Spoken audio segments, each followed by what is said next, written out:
Introducing a completely redesigned experience that you can sense.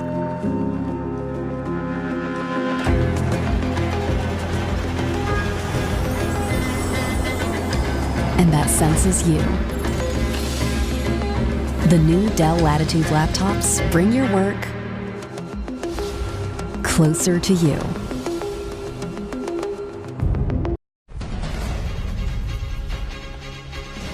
Tonight, our brilliant Maroons dominate an Origin opener. The push to give 5 weeks holiday a year to all Queensland workers.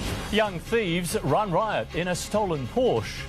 The bionic eye gifting sight to blind Australians. Oh, biscuits, the bluey $1 shocker for families everywhere.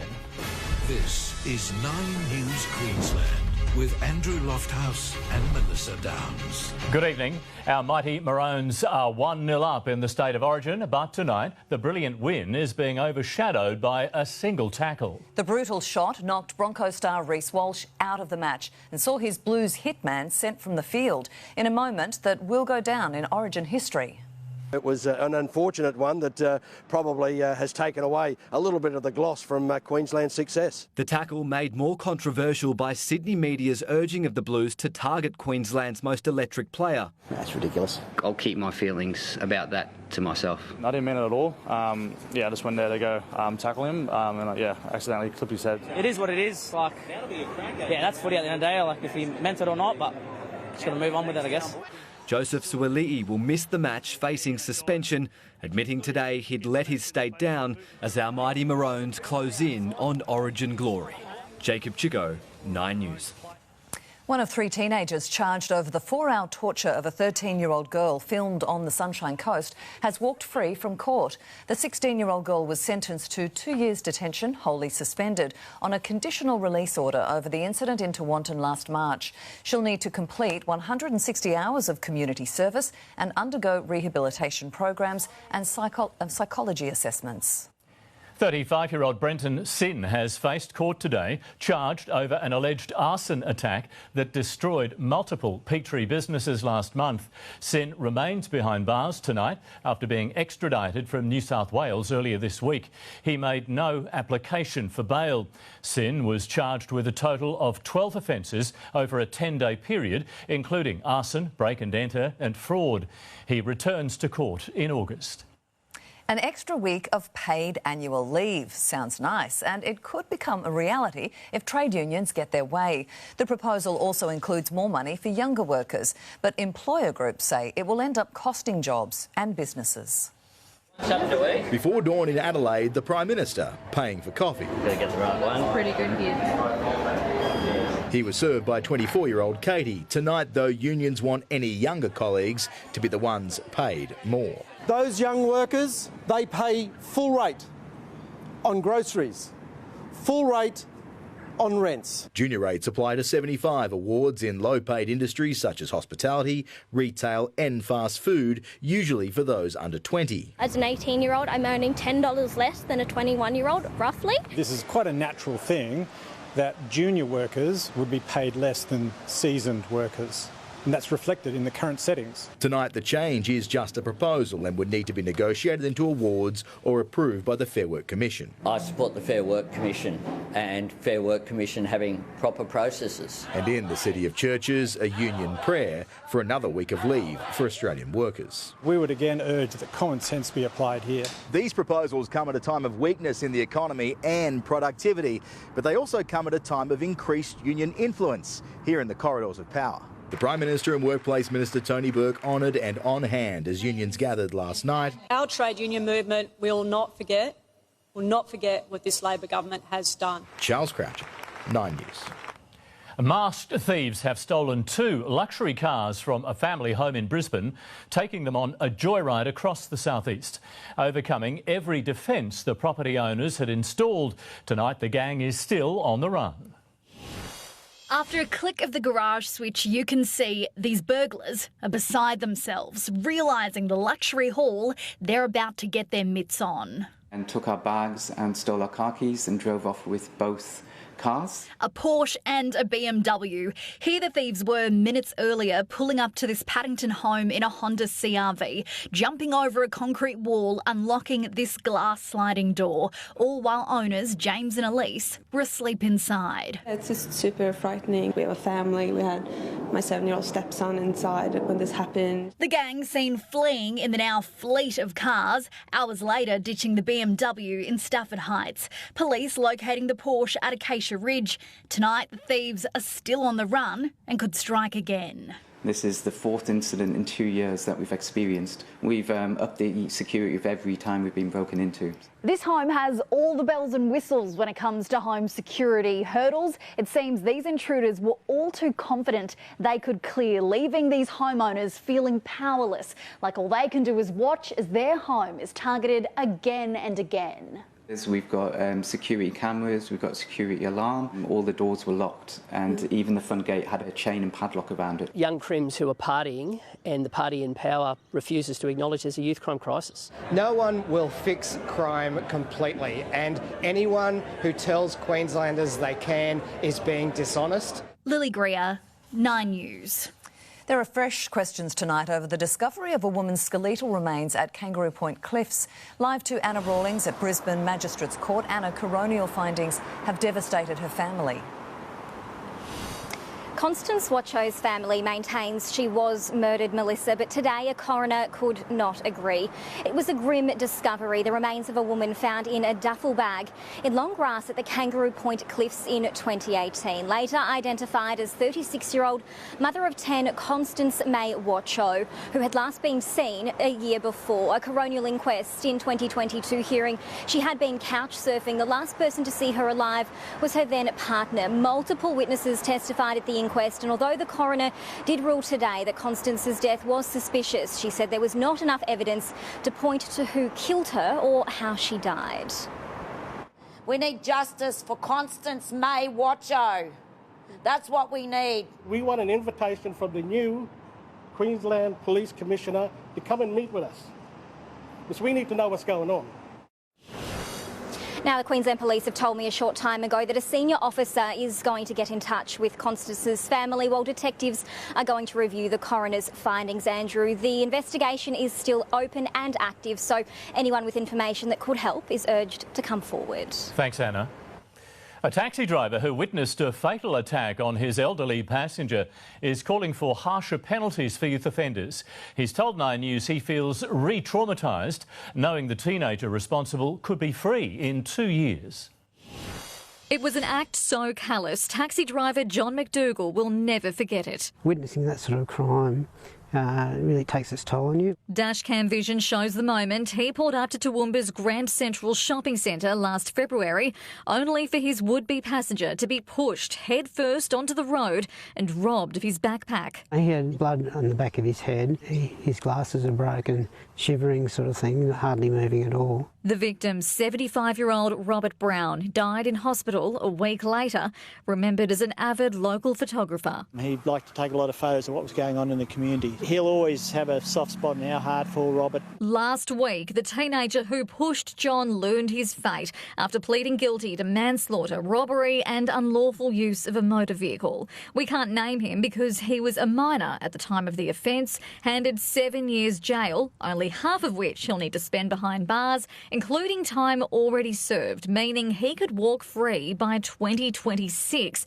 If he'd been just 3 months older, he could have faced up to life in prison. I really didn't sleep at all that night because I was just traumatised by the fact that such a manifestly inadequate sentence can be given for someone taking someone else's life. Grand Central is Toowoomba's biggest shopping centre, but John says ever since the attack on Robert last year, the main taxi rank is rarely used by passengers. They're fearful that the same sort of thing may happen to them. John calling for harsher penalties for youth offenders. I mean, it seems to me there's no real justice for a lot of victims, and that's what I'd like to see changed. 2 others charged over Robert Brown's death are still before the courts. Claire Todd-Hunter, 9 News.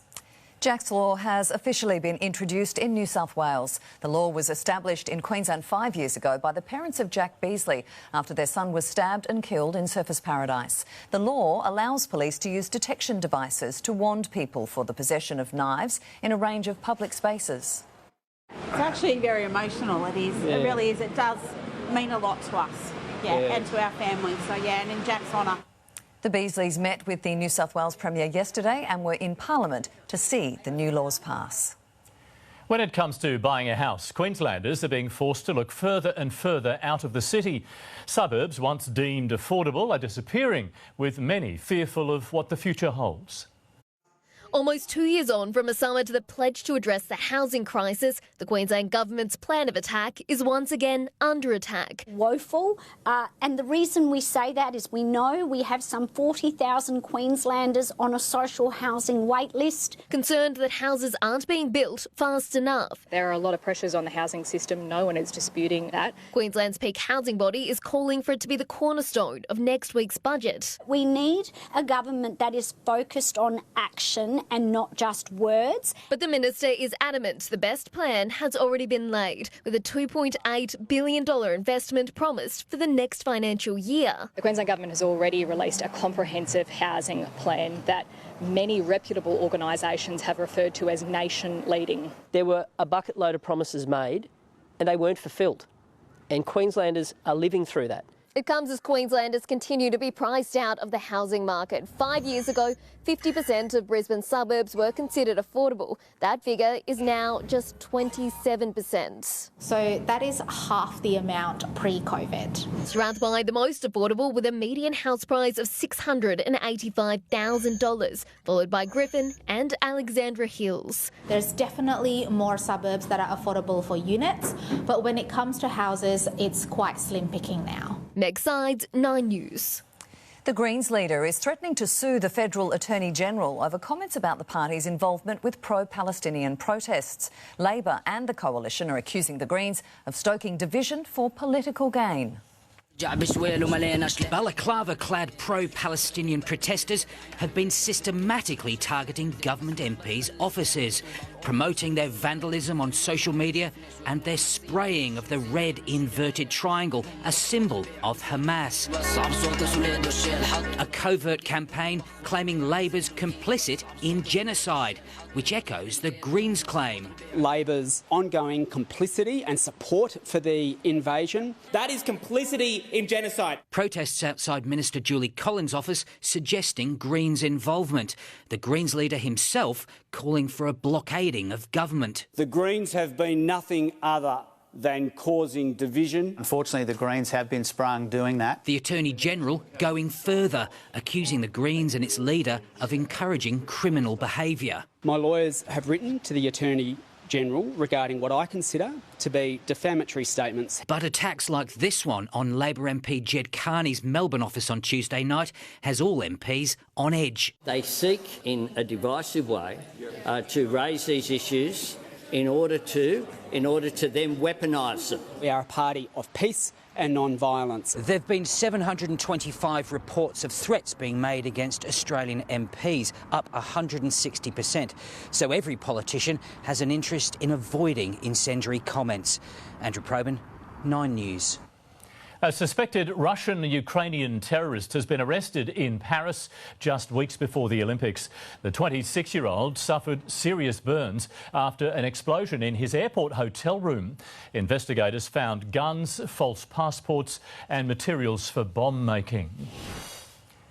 Narendra Modi has secured the backing of his political allies, allowing him to form a coalition government.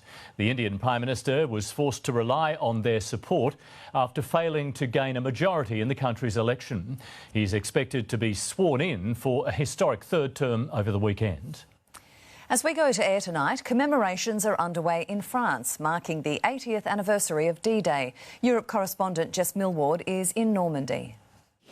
It's the morning of the D-Day anniversary here in France, and already we've seen some really poignant and moving moments. The main services will take place this afternoon to be attended by the royal family, the French President Emmanuel Macron and US President Joe Biden. So naturally, security has been very tight here in France and also in the UK, where commemorations have also been taking place to mark the anniversary of the invasion that would change the course of history. A Normandy beach landing at 7:26 a.m. The exact moment 160,000 Allied soldiers stormed French shores 80 years ago. The service, one of several held at sunrise in France. D-Day Eve commemorations started across the English Channel at Portsmouth, where troops set out from. The spectacular event had song, dance and stories of the bold mission to liberate Europe in the largest amphibious invasion in military history. I always considered myself one of the lucky ones that survived because so many of us didn't. The King leading a long list of dignitaries to pay tribute to the bravery. For we are all eternally in their debt. Eric Bateman was there on that day in 1944. He spoke alongside his two great-grandchildren. The King and Queen, among many, moved to tears. So many men and women, including my dear friend Fred, who joined up with me, but unfortunately never made it. I'm proud to be here today to honour them and to make sure they will always be remembered. A breathtaking fly-past to conclude, as more veterans gathered on the French shores where so much blood was shed. The Normandy landings weren't just by sea, but air as well. The some 13,000 paratroopers that descended in the dark of night commemorated in a reenactment over French fields. Australia's main contribution to D-Day was in the air. Our aircrew serving in dozens of squadrons considered so crucial in the overall success of the invasion. As the sun set, commemorations took a more sombre tone before 25,000 war graves lit up in memory of the so many fallen. In Normandy, France, Jessica Millward, 9 News. The violent attack caught on camera. Taiwanese tourist claims of racism after a disturbing video surfaces. The job that requires hands-on experience taken. Who snatched Domino's coveted hand modelled role. Plus, simple life advice from Australia's oldest woman, 110 today. And at the end of sport, these war dogs in action. You won't believe what they're capable of.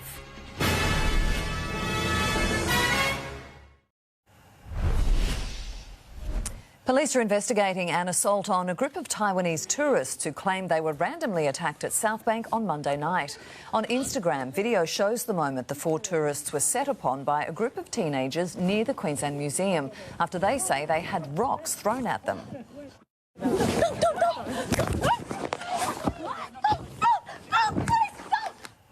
All 4 suffered minor injuries. Anyone with information is asked to contact police.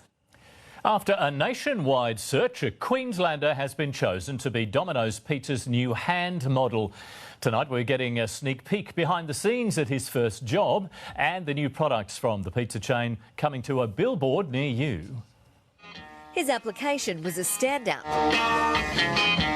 showcasing his strong but soft hands. 39-year-old Matt Strain from Logan was chosen from more than 100 applicants to be Domino's Pizza's new hand model. Well, they are unblemished by, hard work. I think that probably helps a lot. The high school teacher even offered to shave his hands if necessary. Today was Matt's first day on the job that pays $100 an hour, and he gets to taste test the food too. Look, is it harder than you would think, or...? You know what? It's not the hand modelling that's difficult, it is the standing, actually. While there were many outstanding applicants, judges decided Matt was a slice above the rest. It's not just about his hands. He does the job with zest and a sense of humour too. Matt's hands will feature in a new advertising campaign that includes a new product range inspired by a popular takeaway food. The search for a new hand model campaign went viral online, inspiring some very creative applications. We had people doing shadow puppets. We did have a couple of sneaky feet come into the pictures. Matt from Logan doesn't have an agent yet, but he's open to offers for other modelling gigs. I am available if anyone wants to, hire me for more hand modelling gigs or other body parts. Ebony Cavallaro, 9 News.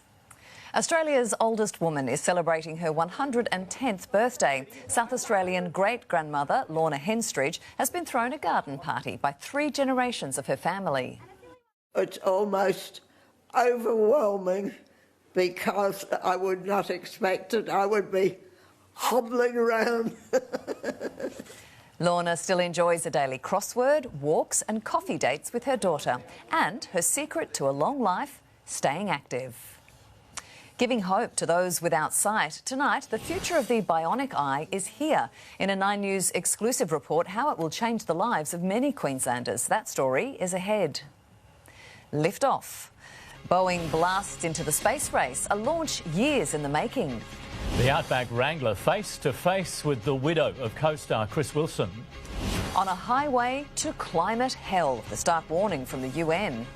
Plus, water prices to surge, how much extra it'll cost you.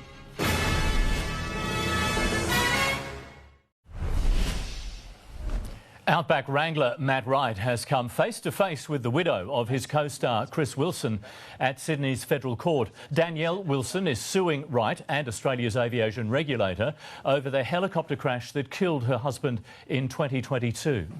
It's not going to bring our mate back, is it? We'll have more on this story in A Current Affair tonight.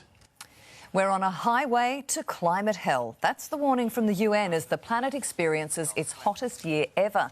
The average global temperature was 1.63 degrees higher over the past 12 months, the warmest period on record.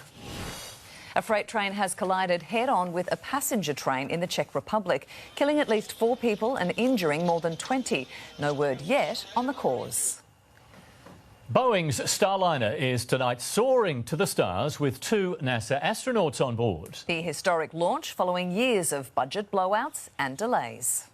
3, 2, 1, ignition. At long last, liftoff. Boeing gets its page in the history books. Carrying 2 American heroes, drawing a line to the stars for all of us. A decade in the making, Starliner, with crew on board, leaves planet Earth. Butch Wilmore and Sonny Williams enjoyed their final steps on Earth for now. There were prayers and flowers, one last look and a wave, then a message before they were bound for the International Space Station. Now let's put some fire in this rocket and let's push it to the heavens. Starliner has been plagued by costly delays. 2 previous attempts were aborted. Today, a cause for celebration and relief. I see the hard work of the team and just felt, a sense of accomplishment. There was praise from Elon Musk. Starliner is to rival SpaceX's Crew Dragon in the commercial space race. What we're doing is expanding our reach to the stars. Tomorrow, Boeing's capsule will dock with the International Space Station. The crew will test Starliner's ability to act as a shelter. Sonny and Butch also carry a pump to fix a plumbing problem on board the ISS. They're expected to return home in 9 days. Humanity is reaching for the stars. In the United States, Jonathan Kersley, 9 News. Prince William has shared a touching moment with a D-Day veteran who asked him about Princess Catherine's health. I was going to ask you if your wife wasn't getting any better. Yes, she'd love to be here today. The Princess of Wales has put public duties on hold while undergoing cancer treatment. Water bills on the rise. How much extra you're set to pay? The details next. Limited edition Bluey coins being sold online. You won't believe what they're going for. Exclusive, the future of the bionic eye is here, giving the gift of sight. So how does it work? Plus, a frightening encounter for a family on safari.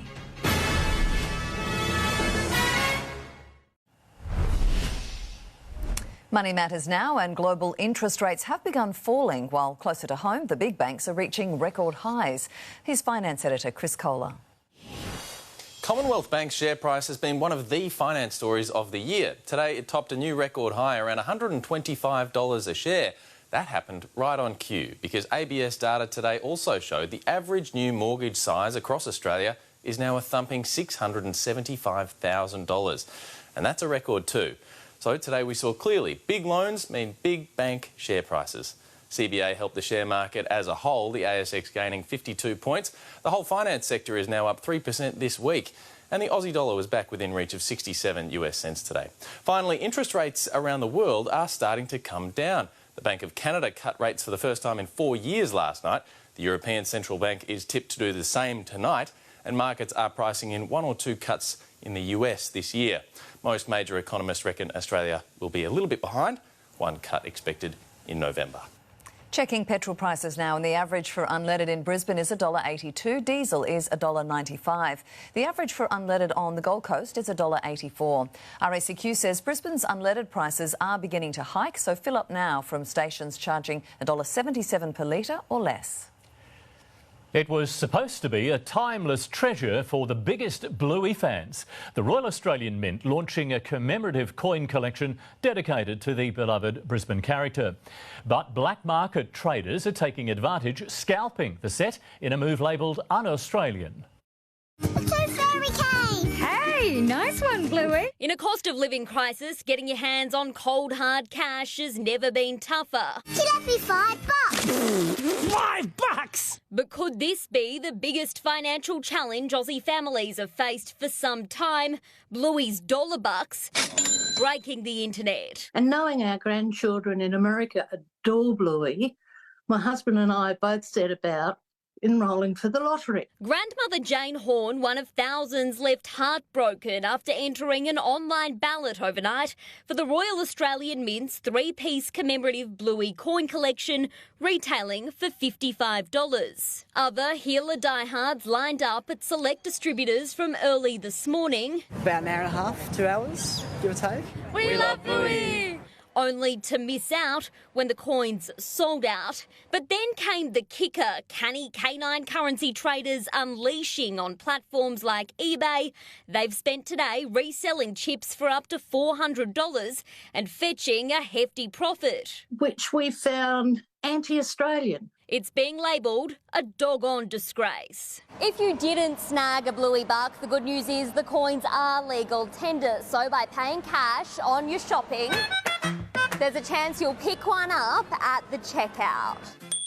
In the meantime, perhaps try the bank of mum and dad. $5 bucks. Oh, yeah. Here you go. Thanks. Abby Gearin, 9 News. This is the moment a toddler was grabbed by a giraffe while visiting a drive-through safari park in Texas. The young girl was sitting in the tray of the ute with a bag of food for the animal when it snatched her. Paisley was holding the bag like this, and the giraffe went to get the bag, not get her, but ended up getting her shirt too and picking her up. Thankfully, her mum was close by and able to catch. South East Queenslanders will pay more for their water from next month, with urban utilities hiking prices. Starting July the 1st, the average household bill will rise 3.6% or around $14 a quarter. Urban Utilities says it's worked hard to keep bill increases as low as possible while continuing to invest in water and sewerage infrastructure. Up next, all the fallout from State of Origin Game 1. We take you inside the Maroon Sheds. Following Queensland's record win, only 9 News has the exclusive access. These dogs aren't all bark. Find out what they can do at the end of sport. And after a perfect week of sunshine, another one heading our way again tomorrow. It'll probably be one of the coolest days of the week due to some fresh westerlies. They've already started to kick in, and the wind chill factor right now, just 16 degrees.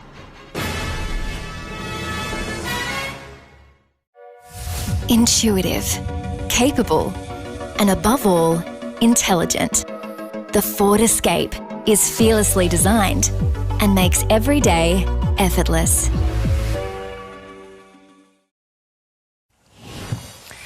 Good evening. The Blues' bash tactics have backfired spectacularly, with the Maroons drawing first blood in the State of Origin series. Billy Slater had a game plan and it was executed with precision. The result ensuring the Maroons now head to Melbourne with the chance of wrapping up the series even before a single game in Queensland. Leaving a sizable mark in Sydney, the Maroons depart. I think also Munster's been so instrumental for Queensland for so many years, and they are big shoes to fill, but I didn't have to be Cameron Munster, I just had to be Tom Dearden. Jermaine Hopgood received a brutal introduction to Origin. Oh, that is a tackle! All worth it to savour a win on debut with family who have seen him overcome the toughest of times. Dream come true, mate. It's hard to put into words. Being surrounded by kids keeps the captain. He's a freak, mate. He just knows how to communicate with everyone.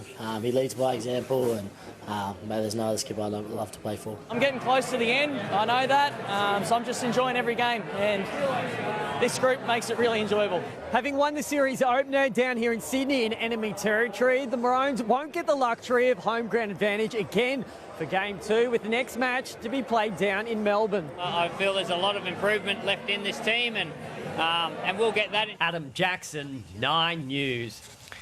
A State of Origin rivalry explodes again tonight with Game 2 of the Women's Series in Newcastle. Darren Lockyer is there. Lockie, the Maroons must win to keep the series alive. Will the last night's game give them some extra confidence? Oh, without a doubt, Jono. I think we saw scenes last night in the coverage about the girls together at their team hotel watching the men, and they would have seen the scenes after the game, how happy they were and how jubilant they were with their performance, and I'm sure that'll inspire them tonight, and it needs to. Now, Lockie, the Sky Blues came out firing in Game 1, didn't they? How does Queensland make sure that doesn't happen again?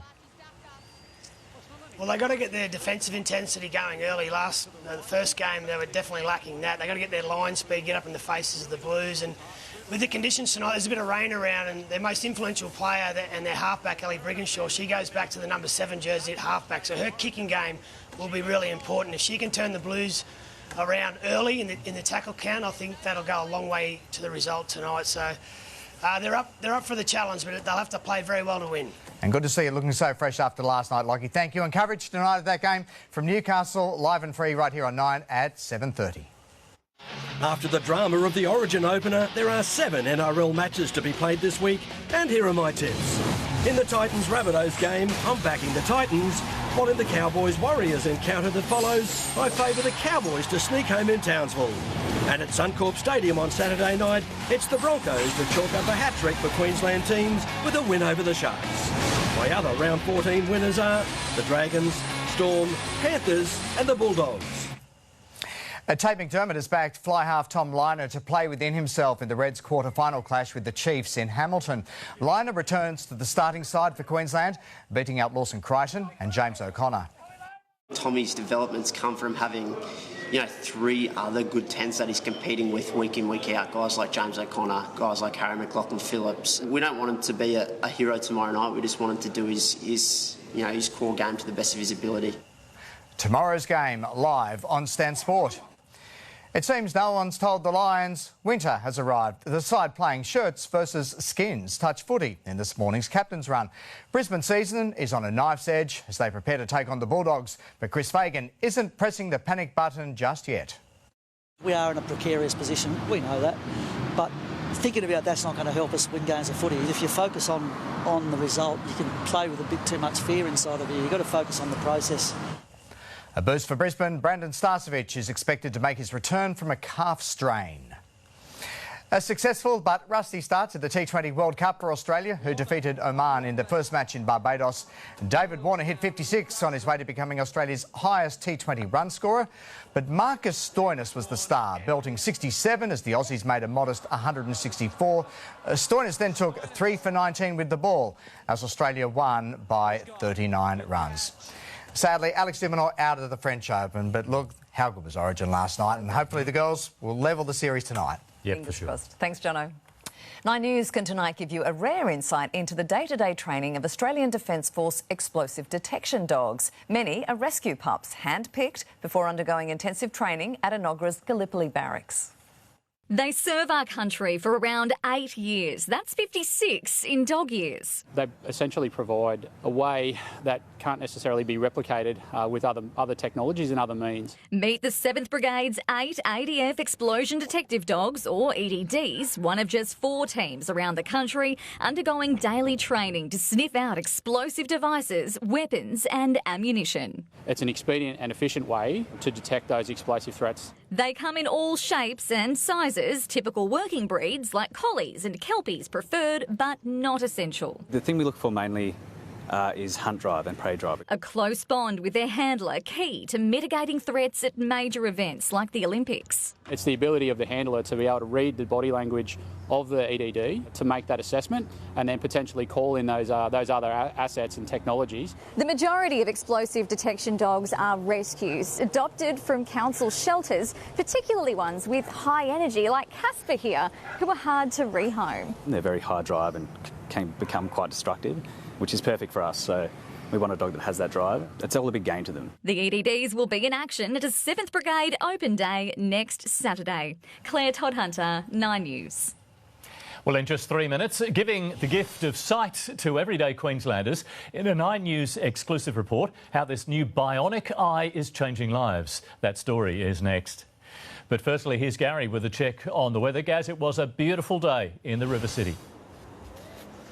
Oh, Andrew, we don't get too many better than that, and it's not just in the city. Entire state today we've had some perfect weather conditions, but the cool, dry air we're feeling in the southeast, that'll be pushed right across far north Queensland as our entire state wakes up to a chilly Friday morning. I'll have your full forecast up next.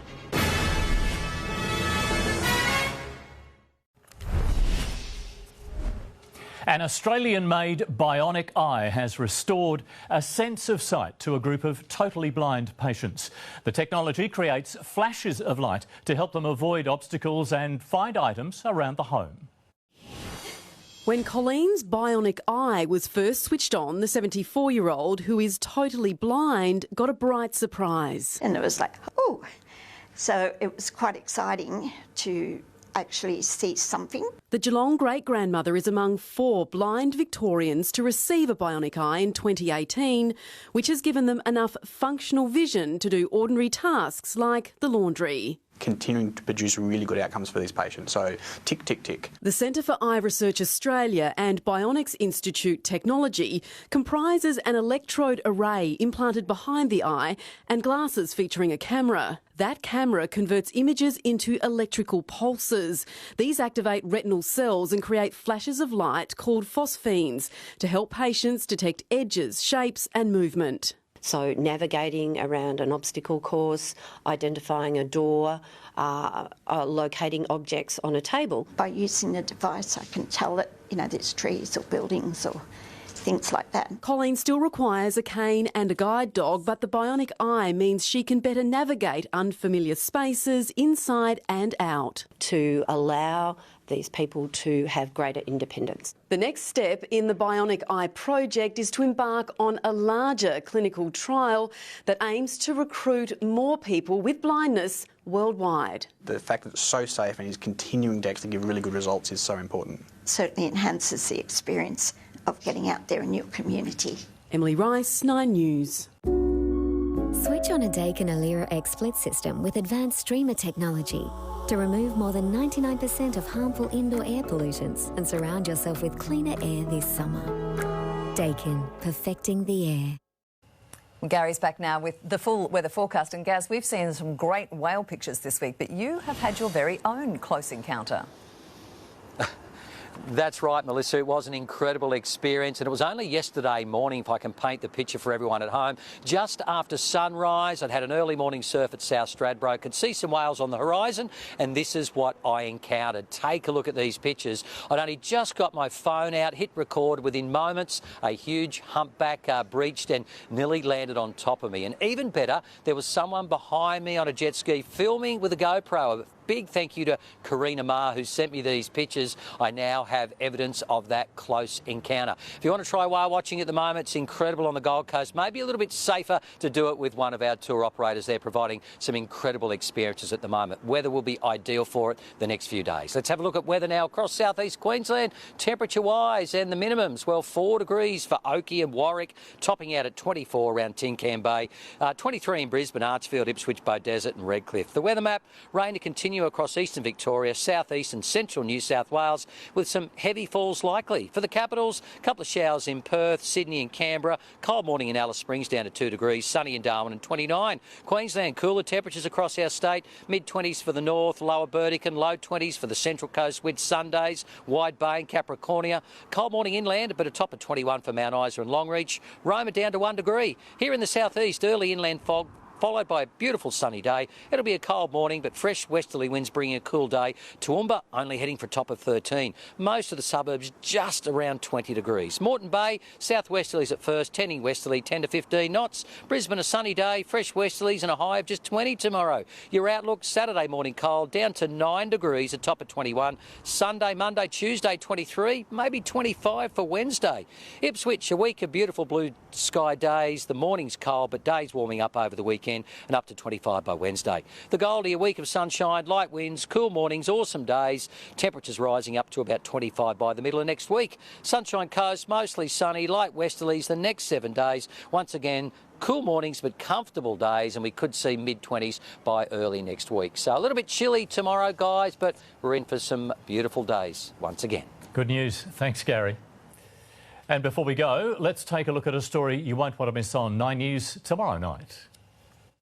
The day that changed the course of history. D-Day, 80 years on. The stories and the sacrifices. Join 9 News as we remember. 9 News, your news, tomorrow at 6. And that is 9 News Queensland for this evening. Ali Langdon is next with a current affair. Thanks for your company from all of us. Good night. Good night.